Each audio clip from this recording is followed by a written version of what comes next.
વડોદરા મહાનગર સેવા સદન સંકલનની બેઠક મ્યુનિસિપલ કમિશનર અરુણ મહેશ બાબુના અધ્યક્ષસ્થાને મળી હતી. દર મહિને યોજાતી સંકલનની બેઠક આજ રોજ પાલિકા કચેરી ખાતે મળી હતી. આ બેઠકમાં સયાજીગંજ વિધાનસભાના ધારાસભ્ય કેયુર રોકડિયા, દર્ભાવતીના ધારાસભ્ય શૈલેષ મહેતા, વાઘોડિયા ધારાસભ્ય ધર્મેન્દ્રસિંહ વાઘેલા, પાદરાના ધારાસભ્ય ચૈતન્યસિંહ ઝાલા તેમજ અધિકારી કર્મચારી ઉપસ્થિત રહ્યા હતા.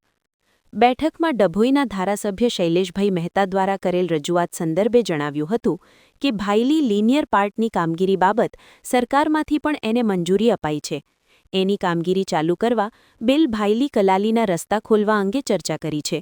અમુક ઠેકાણે 24 મીટરના રસ્તા હોય છે તો 6 મીટર જ ખોલે છે કોઈના લાભાર્થે, એટલે બાકીના રસ્તા બાકી રહી જાય છે. એટલે અમે કીધું છે કે જેને લાભ આપવા હોય આપો, પણ 24 મીટરના હોય તો 24, 18નો હોય તો 18 અને 12 મીટરનો હોય તો 12 પૂરેપૂરો ખોલવો પડે.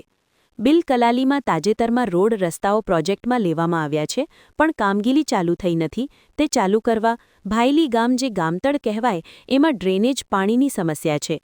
આ બાબતે નવી લાઈનો નાખવા બાબતની રજૂઆત કરી છે. TP3માં ગેરકાયદેસર બાંધકામોનું આવે છે. પૂર્વ કાઉન્સેલરે રજૂઆત કરી છે. અમે કીધું છે કે ગેરકાયદેસર બાંધકામ સામે પગલાં લેવા જોઈએ. ભૂતકાળમાં આવા લખાણો ULCના પ્લોટમાં આપતા હતા, તેની સામે પાસા જેવી કામગીરી કરવામાં આવી છે. તો આવી કામગીરી કેમ ન થાય તે માટે પણ રજૂઆત કરી છે.